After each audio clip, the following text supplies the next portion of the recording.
Hear Amos and Andy at 6 tonight.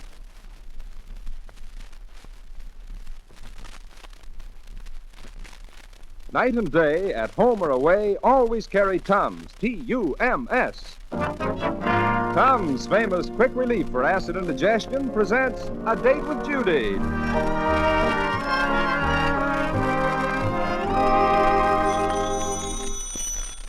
Hello? Hello, Judy. This is Curly. Curly Whiteman, I know exactly why you're calling. You do? I most certainly do. Your sister Tootsie wants you to find out if I'm home or not. She wants to gloat if I haven't got a date. Judy. It just so happens I could have had a date if I'd wanted one. I just didn't want one. Do you know what I think? I think your sister Tootsie is a little stinker. That's what I think.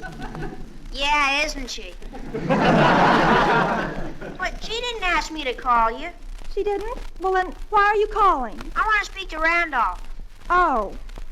Curly, is your sister Tootsie home? Yeah. Well, as long as we're both dateless, ask her if she wants to go to the movies with me.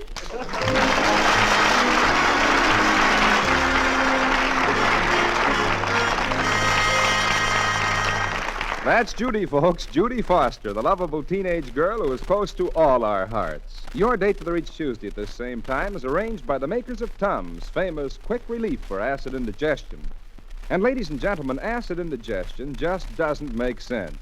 About the time you're all set at a football game, in the movies, or with a good book, socko, you get a mean spell of heartburn or acid upset. You just never know when acid indigestion is going to hit you, so do as millions do. Night and day, at home or away, always carry Tums. Tums are easy to take. No mixing or stirring, you don't even need water. At the first sign of heartburn and that uncomfortable, overstuffed feeling, just slip one or two pleasant-tasting Tums in your mouth, same as you would candy mints. Almost instantly, your acid indigestion is relieved. There are many imitations of Tums, but no substitute for them. So get the genuine Tums, T-U-M-S, Tums for the tummy. 10 cents a roll, all drugstores, 3-roll package for $0.25. Well, it's late afternoon as we look in at the Foster house. Judy has just come home and is excitedly telling her mother and kid brother Randolph all about a big event in her life. Oh, Mother, this is just about the most exciting and absolutely thrilling night of my life. I just can't wait until it's 8 o'clock. What happens at 8 o'clock? Got a date with Van Johnson or something? Mother, please tell Randolph not to speak so flippantly about a sacred thing like Van Johnson. Randolph, please don't speak so flippantly about a sacred thing like Van Johnson. Okay. I still want to know what happens tonight at 8 o'clock. Our sorority is having its annual initiation, and Barbara Mason is going to be initiated, and I want to see that she gets everything that's coming to her. What do you mean, dear? Well, I was initiated last year, and I was never so miserable in my life. The things they did to me. And I just can't wait to see the same things happen to Barbara. That's sisterly love for you. But, Judy, what have you got against Barbara? Oh, she tried to steal Oogie away from me last spring. That's not stealing, that's petty larceny. Well, what will they do to Barbara at the initiation? I can't tell you. It's an innermost sorority secret. Now, Judy, I want to know. What do they do? Well, I really shouldn't tell, because I was sworn to the most utter secrecy, and I'm not supposed to reveal the innermost secrets of the sorority even to my closest friends. Well, we're not your closest friends. We're only your family. We won't tell, dear. Cross my heart. Me too. Well, all right. In the first place, they take the neophyte, that's the freshman, down to the Higgins house. The Higgins house? That's supposed to be haunted. Oh, don't be silly, Randolph. And then they make her walk in blindfolded and tell her she's entering the Palace of Death. It's awfully spooky. Judy, I may be a little dense, but I don't see why you have the ceremony in such a gloomy place. But, Mother, it's a perfect place for it. It's so mysterious and everything. The freshmen are always scared out of their wits. Is that good? Well, of course it's good. Honestly, it's the most impressive thing you ever saw. Just a dim candle glowing in the center of the room, and everyone dressed in their black ceremonial robes and hoods. Isn't that adorable? Randolph. And then the freshman meets the Supreme High Keeper of the Sacred Owl. Who is the Supreme High Keeper of the Sacred Owl? I am. That is, this year I am. Last year it was Tootsie Whiteman, and I was scared to death when I went to meet her. Well, it sounds awfully silly to me, Judy, scaring each other to death that way. But, Mother, don't you understand? That's the whole idea. When a neophyte is very scared, It makes it easier to impress into her the importance of the mystic rites of the sorority. And it also teaches her respect for her elders. I don't notice that you have any more respect for Tootsie. That's not because of the initiation. I don't have any respect for Tootsie anyway. Well, it all sounds very important. My goodness, I wonder where your father is. Well, I certainly hope he gets here soon so we can have dinner. Our ceremony begins at 8 sharp.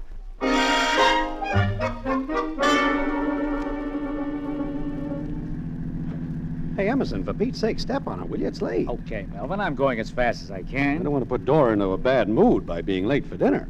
If I do, she may not like the idea of my going out with you fellas tonight. No kidding. I thought you wore the pants in your family. Well, I do.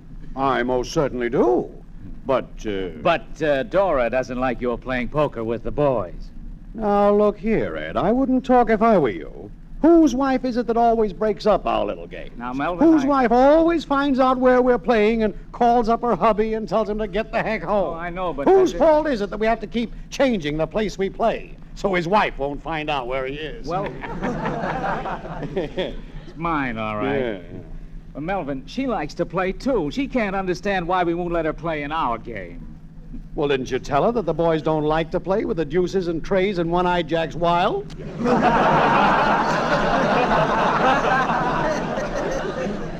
She says it's more fun that way. Well, here's your house. I'll pick you up about 7:45. Okay.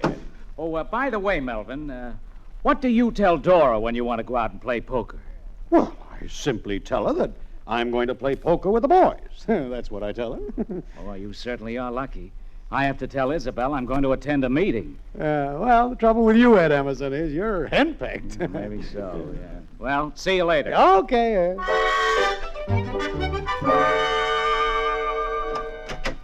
Is that you, Melvin? Yes, dear. Sorry I'm late. Had a big day at the office. Oh, we're all starving. Are you ready for dinner, dear? I'll say I am.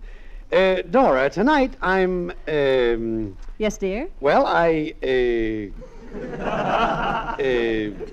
well, I simply have to attend a meeting tonight.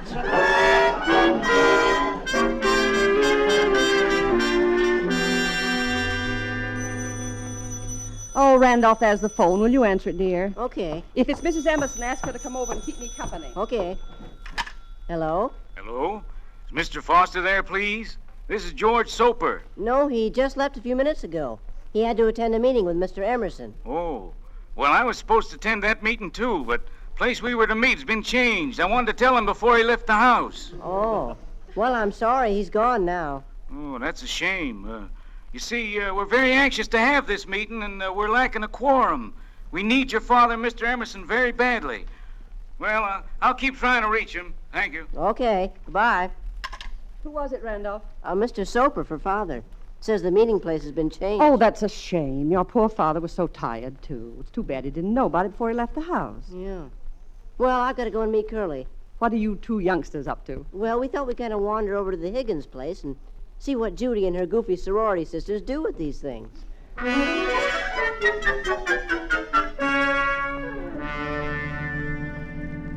Melvin, this place we're going to is perfect for a nice, quiet poker session. Oh, swell. Whose house is it? The old Higgins place. You mean the one on Elm Street that's supposed to be haunted? That's the place. Isn't that a pip? Well, yeah, but how'd the boys happen to pick that place? Don't you see? No phones, no lights to be seen from the street when we cover up the windows, and no wife could possibly guess where we are. Oh, yeah. That's pretty neat. But how do we get in? Oh, it's a cinch. All we have to do is crawl through a basement window and we're in. Oh.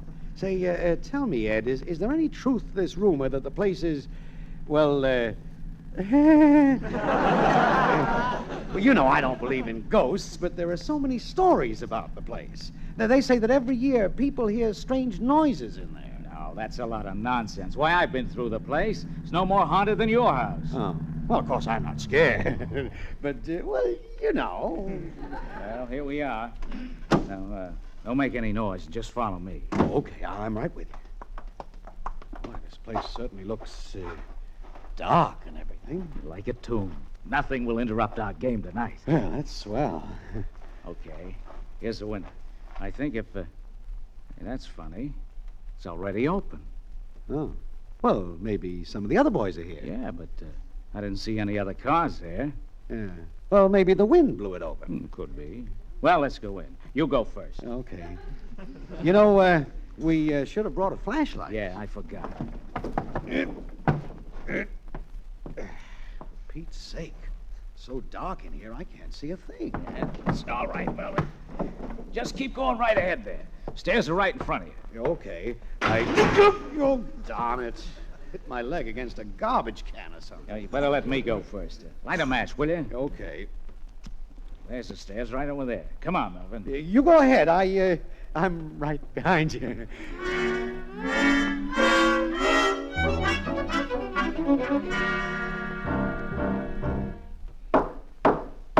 This meeting will now come to order. We will now send the neophyte Barbara Mason into the sacred chamber of the keeper of the sacred owl. Sister Judy, What is it, Sister Mitzi? I think I heard a noise. Oh, Sister Mitzi, it's only the wind. We will now take neophyte Barbara to the sacred chamber of the sacred owl.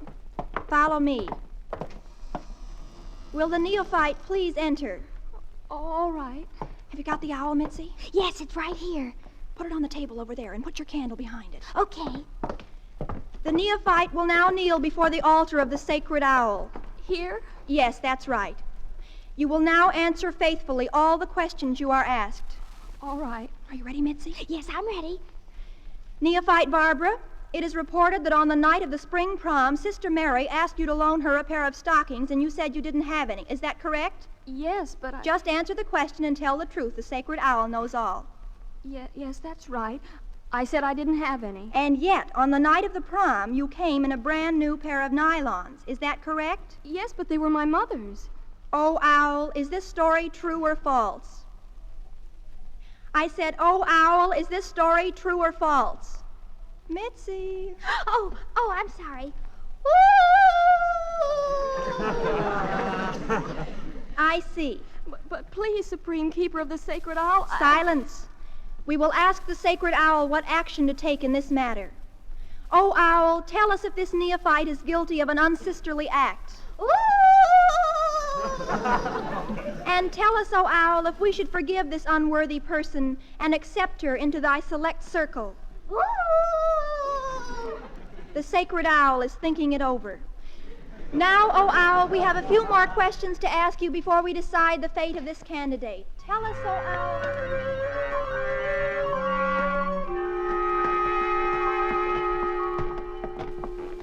Are you following me, Melvin? Yes, I'm right behind you. You keep going. Okay. Only one more flight to go. I can't understand where the others are. They'll probably be along in a few minutes. Yeah, I guess so. Say, what are we whispering for? I don't know. It just seems more natural to whisper in a place like this.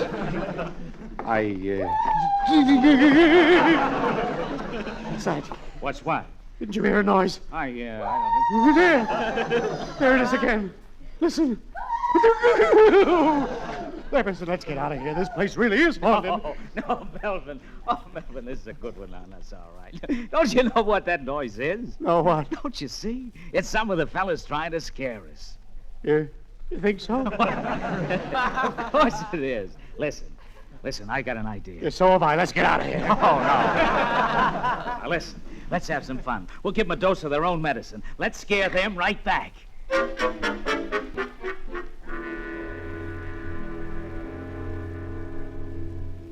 And now, O sacred owl, that the neophyte Barbara has bared her most innermost soul, tell us, O owl, do you accept her? Woo!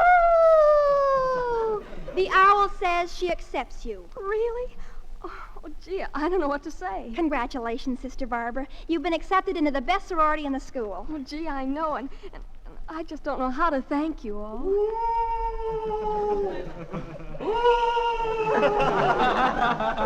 Okay, Mitzi, that's enough. And now we'll all go back to the sorority house for the official reception. Mitzi, I said that's enough. You can stop hooting now. I didn't hoot. Wasn't that you? No. Wasn't it you? No. Me either. Oh, jeepers, let's get out of here. It's true, it's true. What's true, Judy? This house, it really is haunted.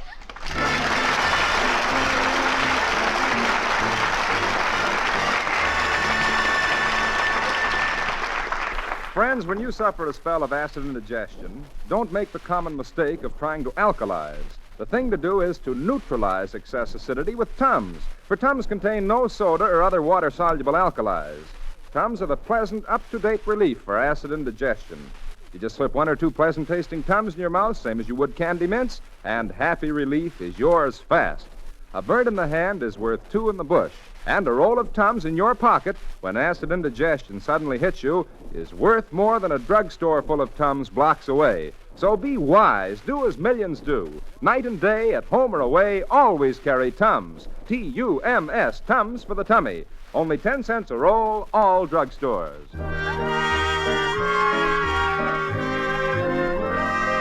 And now back to A Date with Judy.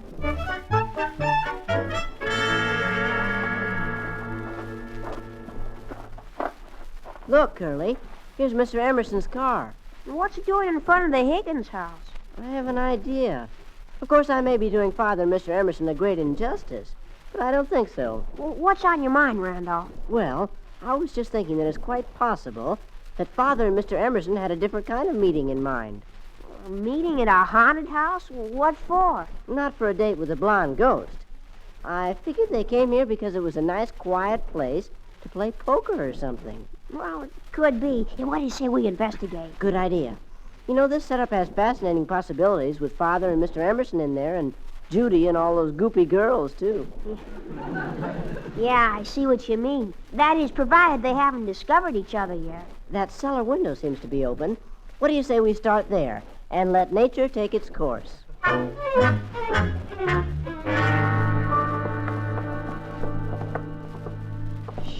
Don't make a sound, and maybe we can... Judy, I'm so scared. Mitzi, be quiet. Oh, Judy, do you really think this house is haunted? Oh, Mitzi, I don't believe in ghosts. You see, Mitzi, Barbara's right. There aren't any ghosts. But there's somebody else in this house. Oh, Barbara. Barbara, are you deliberately trying to scare us? She doesn't have to. I'm already scared. Oh, gee, Judy, there is somebody in this house. Did you hear that? Yes, it sounded like it came from downstairs. Quick, let's go into this room. We can hide in here until they go away. Oh, what if they don't go away? Mitzi, don't be so gloomy and pessimistic. Can you see anything, Judy? Little. I think this must have been a bedroom. Look, the window goes out into that roof. It looks like a porch. Do you think we should yell out the window for help? And let whoever it is downstairs know where we are. Don't be a dope. Judy, there's that noise again. And that's coming from upstairs. Oh, jeepers, we're surrounded.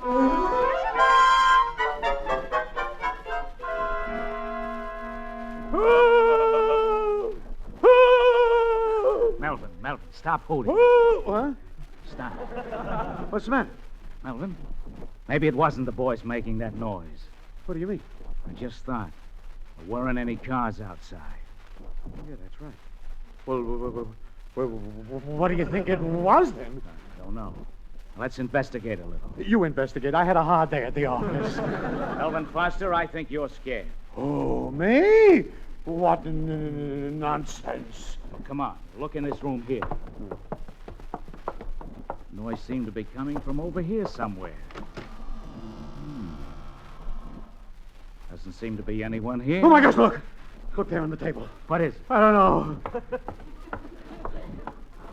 Well, I'll be darned. It's an owl. An owl? Oh. Well, what do you know? Then that's what was making that noise, like an owl. Maybe. But I don't think so. Why not? Might have been an owl, but not this one. This one's stuffed. Oh, for the love of heaven, let's get out of here. Yeah. Never saw such a darn fool house. Noises all over the place, and no one making them. Well, someone must have made them, or something. Yeah. Ed, Hmm? You don't really believe this place is haunted, do you? No. What's that? I don't know. You go down and see what it was, and I'll keep a lookout up here. All right. Who, me? No, there it goes again. Then let's duck into this other room and think this over. Okay. Oh, look. Look, that window opens onto a roof. Looks like a porch. Maybe we could sneak out onto the porch and then... What's that? Emerson, what's that? Scream. It came from the next room. Oh, good heavens. We're surrounded.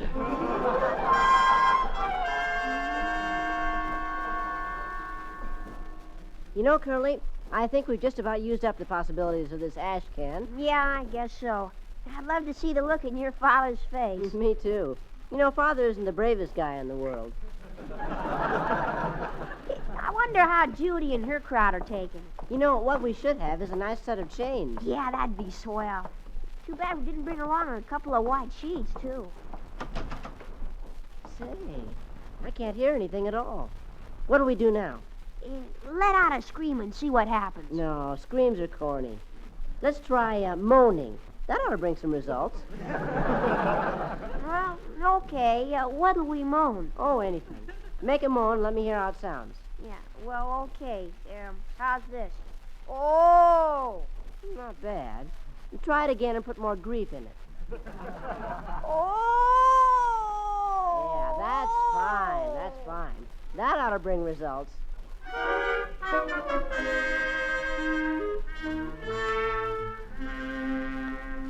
Girls, I think the smart thing to do now is to get out of here. Me too. But how? Well, why not let's just open the door and walk downstairs? But, Judy, the ghosts are still in the house. They'll see us. Barbara, don't be hysterical. I definitely do not believe in ghosts.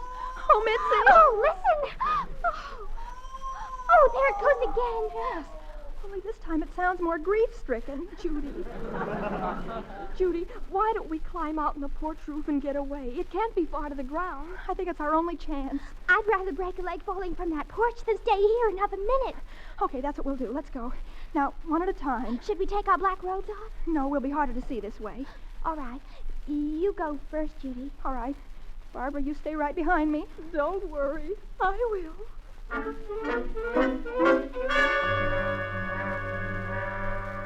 Ed, let's get out of here. All right, all right. How do you suggest we get out? Well, let's just walk right out that door and go down the stairs. Yeah. Listen. There it goes again. Only this time it sounds more grief-stricken. There's only one thing to do. We gotta go out this window and drop down from the porch to the ground. Well, anything is better than being caught by that thing. Well, come on. You go first, and I'll stay behind and protect you. All right. But don't stay too far behind. Don't you worry, I won't. What do you think I am, a coward? I don't think it's so far to the ground. Well, hurry up. Melvin, what's the matter? Look, over there. Where? I don't see it. Oh, my God. No. What is it? I don't know. Looks like black ghosts or something sneaking down over the porch. Let's yell for help. Shh. Don't be a fool. Want to scare them and let them know where we are? That's right. They may come after us. You know what they are, Emerson. They're zombies. I don't think zombies wear black like that. Oh. Look, they're running. Yeah, they're running away from the house, too. Maybe they've decided to leave. I hope they don't move to my house. Well, maybe they went out to get some fresh blood or something. Melvin, I think this is our chance to get away. Well, what are we waiting for, then? Come on, let's go. All right. You go first. Hurry up. Yeah, wait a minute. What are we hurrying for? The zombies have gone, haven't they? Come on, we can just go downstairs and walk out the front door. Okay. Keep going. If we ever get out of here safely, I'll never set foot in this place again. Where are you going, Father? Randolph, this is no time to be... Randolph!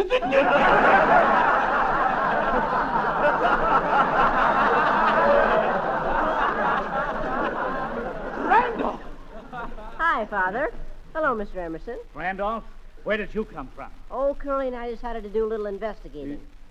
What kind of investigating? Haunted house investigating. This place is really fascinating. Where is Curly? Oh, he's around someplace. I think he's upstairs. Did you hear any noises out there? Noises? What kind of noises? Noises? No, there it goes again. Come on, Randolph, before it's too late. Let's find Curly. We'll get you out of here safely. Don't you worry. Okay. Come on, Curly. Okay, coming. Now, don't make a sound. And above all, don't be scared. We'll protect you. Oh, that's swell. Thanks, Father. Now, wait a minute, Melvin. Shh, don't talk so loud. That noise we just heard. It came from right above us in the hall, didn't it? Yes, it did. Let's get out of here. Wait a minute, Foster. Oh, are we a couple of dopes? Huh? Curly's right above us in the hall, too. What, Curly? Randolph. if you and Curly have deliberately tried to scare Mr. Emerson and me out of our wits. Oh, we I- didn't come here for that reason, Father. Buster, when I think of your face, I could die laughing. No, zombies! You're a zombie! Oh, Emerson, did you fall for that one? And maybe you didn't fall for Well, it. you fell for it harder than I did. Where did the zombies come from? Oh, all right. That was very funny. I'm not even mad at you. When I think of the look on Emerson's face, gee, where did the zombies come from? Hi. Curly, did you see any zombies? No, did you? You mean that wasn't you running across the lawn? No, it couldn't have been. There were a lot of them. All dressed in black. 8 feet tall. With fire spitting out of their eyes. Holy smoke. And smoke, too, yes. Then it couldn't have been Judy and her gang. Randolph, how could it be Judy and her gang? Well, they were here tonight, too. What? They were having a sorority initiation, and Curly and I did a wonderful job of scaring them. Scaring them. Randolph, just wait until we get home. You just wait, young man. Excuse me, Father, but, what are you and Mr. Emerson doing here tonight? Oh, me and Mr. Maybe when we get home, I hadn't better mention to Mother that I saw you here. Well, yes. I mean, no. Shall we say, $5?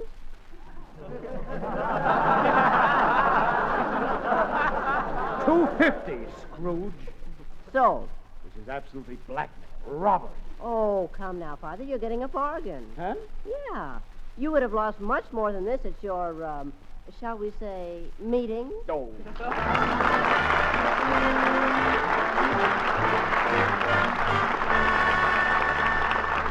We'll return to the Fosters in a moment, but in the meantime, friends, it's a cinch. You won't feel right tomorrow if you don't sleep right tonight. So just to make sure that acid indigestion doesn't keep you awake tonight, slip 1 or 2 Tums in your mouth before you slip into bed. And, folks, if acid indigestion is all that stands between you and a sound snooze, you've got a sure ticket to dreamland. Millions of restless sleepers have found this out, and nothing, just nothing, could ever induce them to be without a roll of Tums. Night and day, at home or away, they always carry Tums. A good plan for you yourself to follow. Get a roll of Tums this very night. Only 10 cents a roll, all drugstores. Be sure to get Tums, T-U-M-S, Tums for the tummy. There are many imitations, but no substitute for Tums. Now, here are the Fosters again. Now, Randolph, remember, not a word about tonight. Don't worry, Father. Randolph Foster never betrays a parent. Oh, Father, I'm so glad you're home. I've had the most terrible experience. I've just been frightened by a ghost. Anyone we know? Judy, don't be silly. There's no such thing as a ghost. No, there are zombies, though. Randolph! Judy, where's your mother? Oh, Mother went out, and I've just been sitting here all by myself waiting for someone to come home. Oh, Father, I'm so glad to see you. Oh, really? Well, I'm glad to see you, too. Where'd your mother go? I don't know, Father. Here's a note she left for you. Oh, let me see. Dear Melvin, poor Mr. Soper called again and again to see if you'd come back and was finally so desperate that Mrs. Emerson and I offered to make a quorum for him. The meeting is now going to be at his house. Love, Dora. P.S. I hope I hold good cards. Oh, for the love of heaven.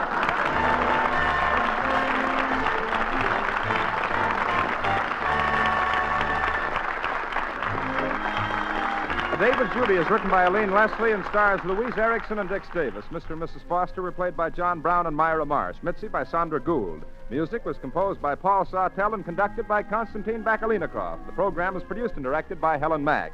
And this is Doug Gorley inviting you to be with us again next Tuesday at this same time to keep your date with Judy. And remember, night and day, at home or away, always carry Tums, T-U-M-S.